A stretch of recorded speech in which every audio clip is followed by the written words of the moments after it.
Voici encore une autre voix, reçue par madame Simonet, pendant que la bande magnétique tournait comme ça, à tout hasard.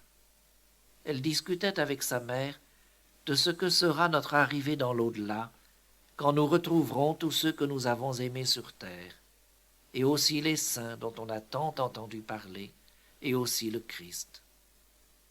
Quelqu'un dans l'au-delà s'est alors mêlé à leur conversation. Quelqu'un qu'elles n'ont pas pu identifier, qu'elles n'ont pas l'impression de connaître. Et cette voix leur dit, une rencontre avec Jésus, c'est très impressionnant. Tu feras bien attention.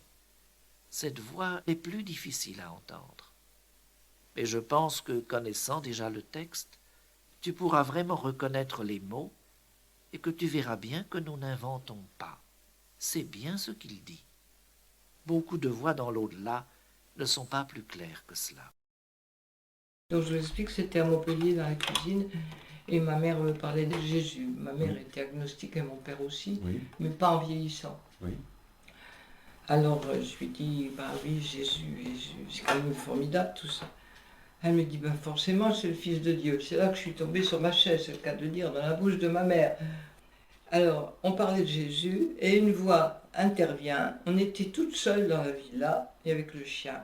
C'est quelqu'un qui a rencontré Jésus et qui dit, une rencontre avec Jésus, c'est très impressionnant. Une rencontre avec Jésus que seul le penchant. Une rencontre avec Jésus que seul le penchant. Une rencontre avec Jésus que seul le penchant. C'est un être de lumière. c'est un être de lumière. Ouais. C'est de la lumière, c'est toujours La de la lumière, lumière. oui.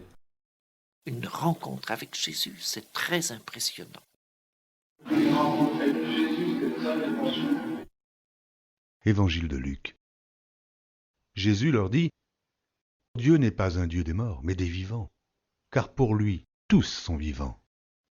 Il y aura plus de joie dans le ciel pour un seul pécheur qui se repent que pour 99 justes qui n'ont pas besoin de repentance.